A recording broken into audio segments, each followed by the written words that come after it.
Welcome to the podcast Entrepreneurship Dives, where we dive deep into the research, data, facts, and random thoughts behind and about entrepreneurship.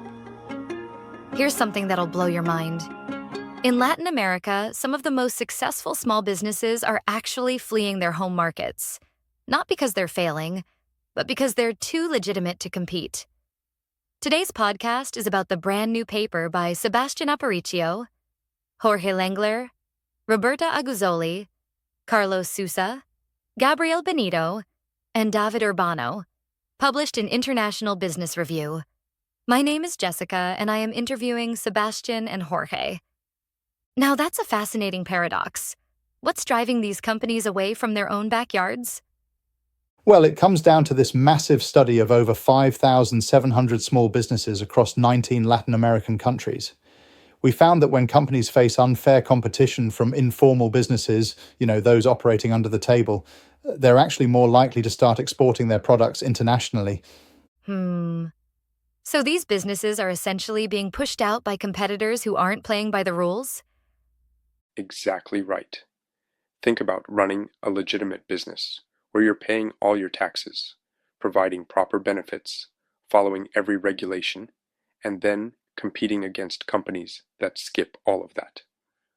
Our study shows that these formal businesses are using international markets as an escape route.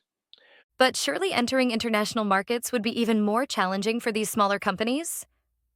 That's where it gets really interesting. Their experience with regulations actually becomes their secret weapon. All that bureaucratic know-how they've developed. It gives them an edge when dealing with international trade requirements. They're already pros at documentation and compliance. So what you're saying is that their biggest burden at home becomes their biggest advantage abroad? Precisely. And here's where the data gets fascinating. We found that when governments pile on more tariffs and trade regulations, it actually accelerates this effect. It's like adding rocket fuel to their international expansion plans. Oh, wow. So the very regulations meant to protect domestic markets are pushing these businesses away? You know what's really wild? The study expected tax burden to have a similar effect, but it didn't. We think it's because the informal economy in these countries is already so massive. We're talking about 30 to 60% of economic activity in some cases, that additional taxes barely register anymore. That must have some serious implications for these economies. What happens when your most compliant businesses start looking elsewhere? Well, that's the real tragedy here. When your most innovative, law-abiding companies are forced to focus on foreign markets, you're essentially exporting your economic growth potential. The study suggests it creates this downward spiral, where the informal economy becomes even more dominant. How are governments responding to this challenge? Not great, actually. The research shows they're often making things worse by adding more regulations instead of addressing the root cause, which is the massive informal economy. It's like trying to fix a leaky boat by adding more water.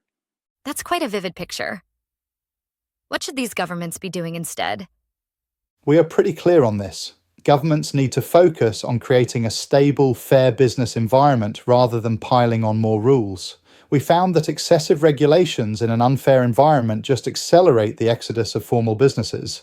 Looking ahead, what does this mean for small business owners facing these challenges? The key takeaway is that sometimes your biggest challenges can point the way to your best opportunities. These businesses are taking what looks like a disadvantage, all that regulatory compliance, and turning it into a competitive edge in international markets. That's really a powerful lesson about adaptation in business, isn't it? Absolutely right. And it challenges everything we thought we knew about why companies go global. It's not just about seeking new opportunities anymore. Sometimes it's about escaping impossible conditions at home, and that's forcing us to rethink how we support small businesses in emerging markets. We hope you enjoy the reading and find inspiration for your own research and discussion. Thanks for listening and have a nice day.